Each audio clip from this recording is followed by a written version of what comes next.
Grammy award-winning gospel artist Erica Campbell is telling us all about it. She joins us now. Good morning to you, Erica Campbell. Good to see you. Good to talk to you. Good morning. Good to see you as well. How are you? I can't complain at all. So how is this particular event working? How does it work? Do you just join in and listen? How does it work? Yeah, whether you listen live on the radio or you're listening on an app or listening via the website, we're just praying all day, praying for protection and peace. I know a lot of people are struggling, and Kathy Hughes decided to do this. And I was, of course, always on board to inspire and encourage and direct people to God, because that's what we need during these times. It's crazy. It's uncertain times. We're not sure what tomorrow will bring, but what I do know is that God is in control. And so I trust that just like I've made it through issues and situations before, we'll make it through this, and we'll do it through prayer. What is it? Is that the message and the goal that you hope people take away from this? Is that the mission here is just to trying to get people to say, hey, listen, we've been through things before, stick with God and we'll get through this as well?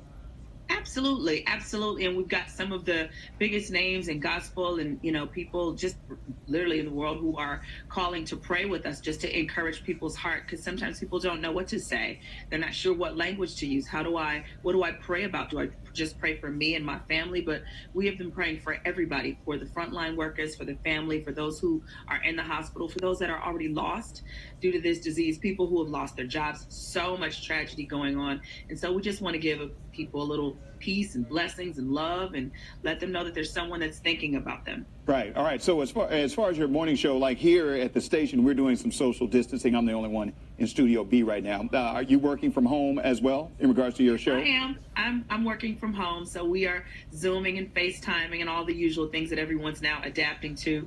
But my team is great. We're still on Monday through Friday. Get up mornings inspiring and encouraging and laughing with folks. Right. Now, we know that you normally are doing that, inspiring and encouraging and making people laugh. But this is a challenging time. So has this had an impact on your morning show, how you approach things other than the social distancing? Has all of this had an impact on the way that you approach your listeners who, like you said, a lot of them are dealing with a lot of personal stuff at home because of this virus? And, you're going through things as well.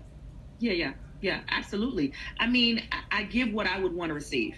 And that's someone just letting me know that everything will be all right, not just from their words, but from experience. So we've had people come on. We actually talked about BB Winans who recovered from coronavirus. And I have many testimonies. When you have such a huge praying circle as I do, I know people who have battled it. Some have lost the battle, but some have recovered and recovered well for that fact. So I'm trying to share as much of that as I possibly can, just to uplift people. That's kind of what I do, and it works in my own life. When my kids are going, can we go back outside? Can we go to school?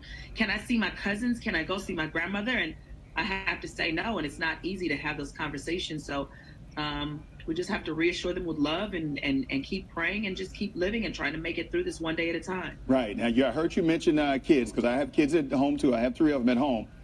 So, yeah, no, exactly. That's where I was going to get to. You're going to need a whole lifetime full of prayer once this is over to get to deal with these kids. How are you dealing with your kids at home? I know they have school and they have to do learning, but it's a long day at home with grown folks. But, I love my kids, and we got a great relationship. I actually, one morning I said, let's meditate on something good that you want, and something that you want to happen in your life, or something you want to change. And we took a moment and was just crying, and my kids started crying, and they started praying for one another. But they were crying. It wasn't sad tears. It was like, I'm going to be better. I'm going to do better. We're going to make it out of this. It was just such a great moment. So while I am not a homeschool teacher, and I'm going to definitely thank their teachers nicely, I am enjoying the time. Me and my husband are enjoying the time with our kids. Right. Well, we appreciate you spending time with us this morning, and thank you for speaking with us about the National Day of Prayer and your morning show as well. So be well, be safe, and keep up the good work as far as inspiring people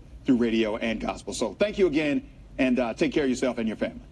More than welcome. Thank you so much for having me. All right. And just a reminder, National Day of Prayer